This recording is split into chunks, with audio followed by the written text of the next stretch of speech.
Hi, I'm going to be demonstrating and explaining, teaching some poses for the hands and the wrists.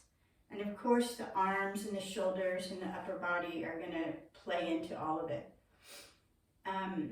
So the first thing I want to say is when you work with your hands, you must make sure that all of the hand is working. So if the fingers are working but the thumb isn't, then there's not a full stretch and it's not very effective because the entire hand feeds into the entire wrist. So you want to make sure that you're really using all 5 fingers.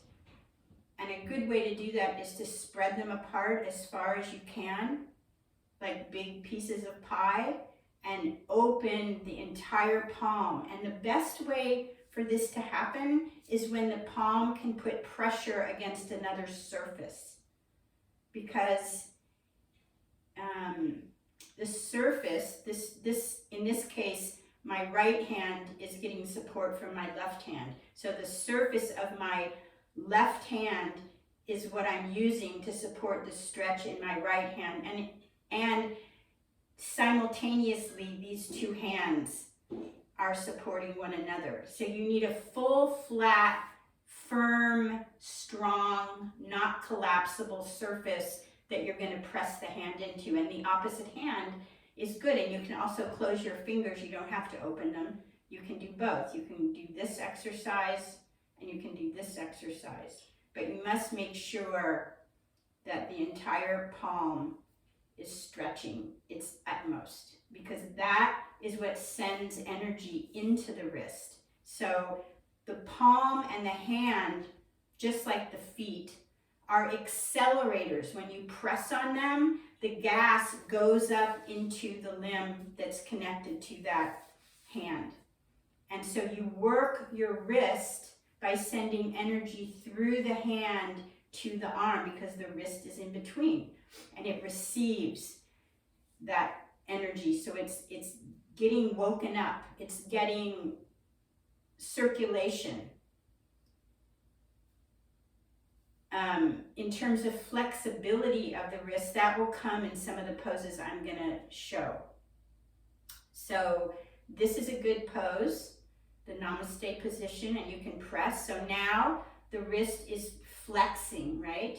And the base of your palms, you want to press them into one another.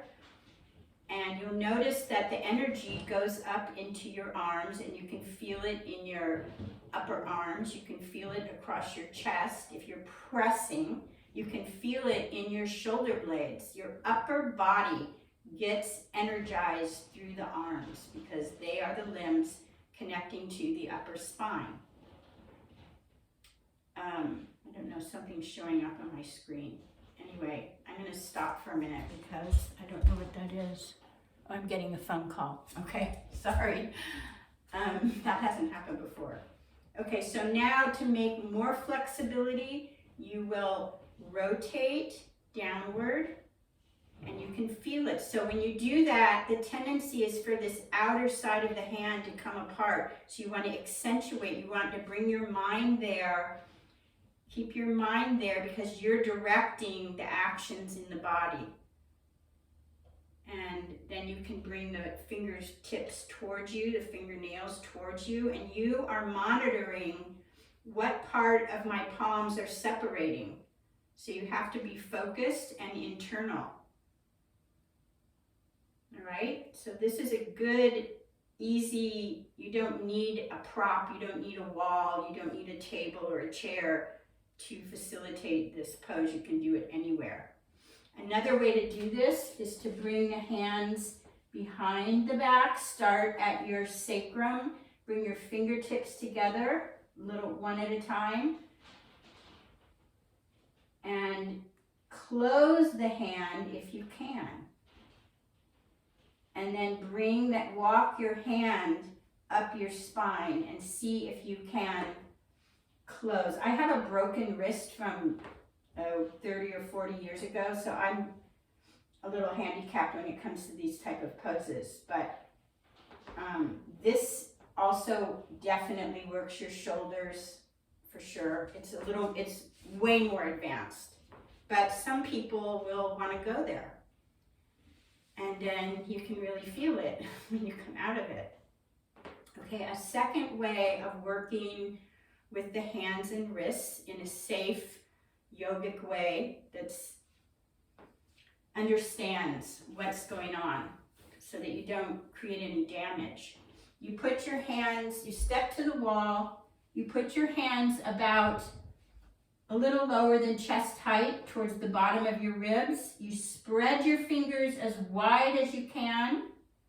You open your hand, and as you step back, you want the whole palm pushing into the wall.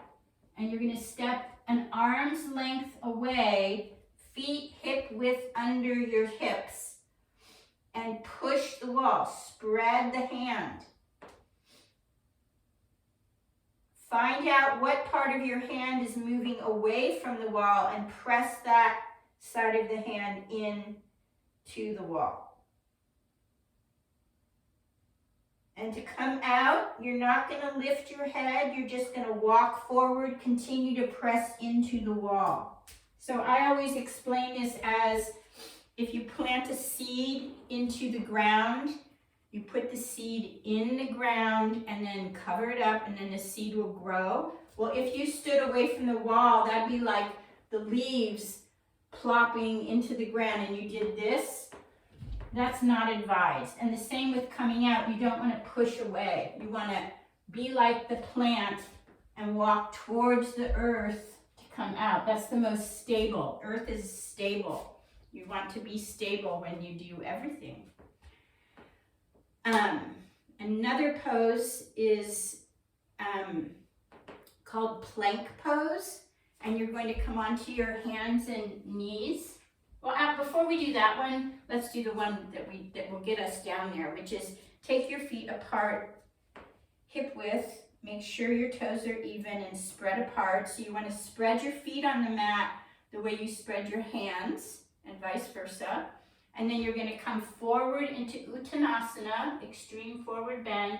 You're going to lift your right foot, keep the heel down, and place the palm of the right hand under your foot and push your foot to the floor, and do the same with the left hand. This is my broken wrist, so it doesn't work and my arm doesn't straighten, but that will also create the opposite flexing that we were doing in the Namaste pose. And then you just be here. There's way more to this. You have to grip your thighs. I'm not going to go into that. I'm just showing the hand part. But that's flexing the hand forward.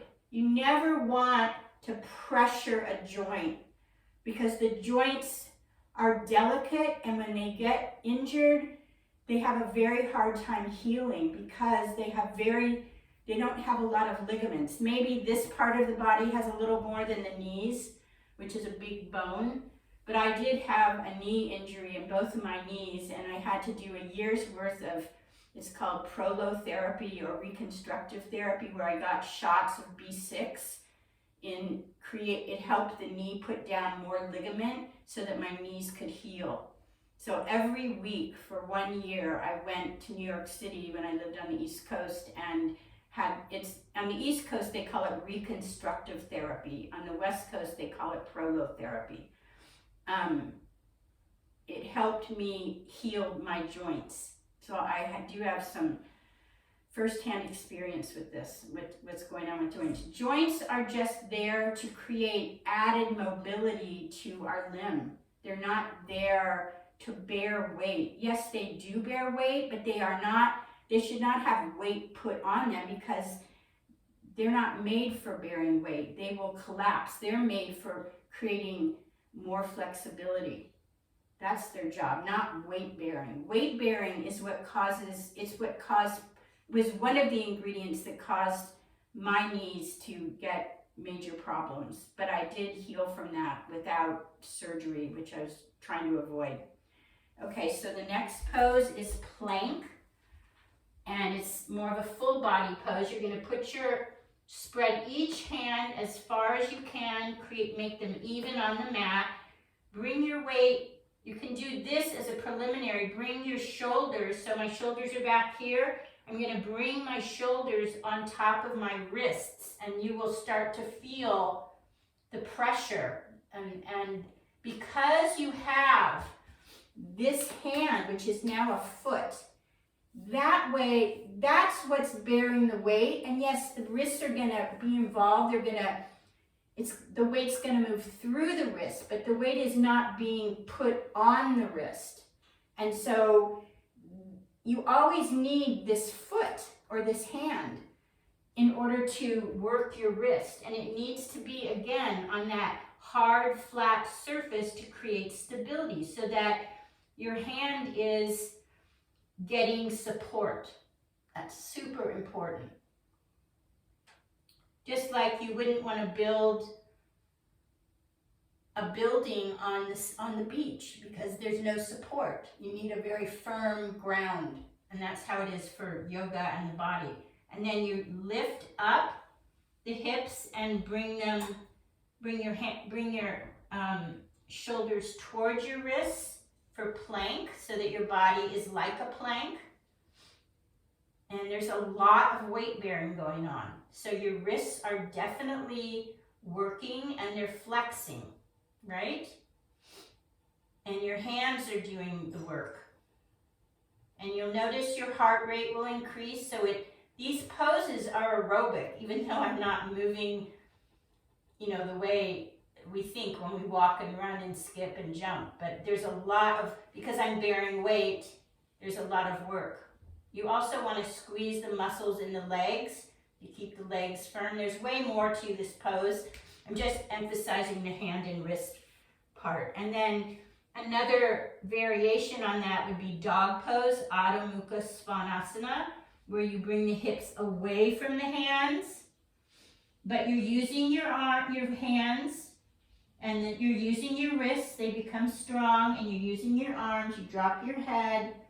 And there's more to this pose also, which I have in other videos if anybody's interested in that. But I just wanted to emphasize those are the poses for me that come to mind when you want to focus on the energy in the hand, the flexibility and the strength in the hands and wrists. So that's what I wanted to impart. It's important to take good care and to really understand on a deeper level when you start moving the body what you're actually doing, so that you don't create any harm or model that for anybody, because I'm sure that's not what anybody is intending.